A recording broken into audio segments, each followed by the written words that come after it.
מוריד נקודות לביג פורטנייט, גל, זה טוב לנו כל כאילו, זה טוב לביג פורטנייט. זה מצוין, וואי, הידיעות חריפות של עידן, הוא לא מוותר להם, באמת, עידן שחקן מצוין. 40 שניות אחרונות, עידן, הכמות חיים שלו לא נראה טוב בכלל, הוא מנסה לברוח. וואי, ביג פורטנייט, אין ספק, תשמעו, זה טים פורטנייט, אין מה לומר, הם פשוט יודעים את המשחק כל כך טוב. עידן ממשיך לברוח 20 שניות, אולי הוא יחזיק מעמד?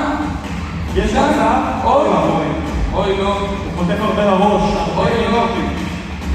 הכמות חיים שלו לא נראה טוב, אבל הוא מזיק עוד קילר, סומי. וואו. אחי, 10 שניות אחרונות. 9. 8. ניצחתי! הוא ניצח! ניצחתי חברים! אם מנצח עם 2 קילים, נכון? נגמר להם הזמן, כן.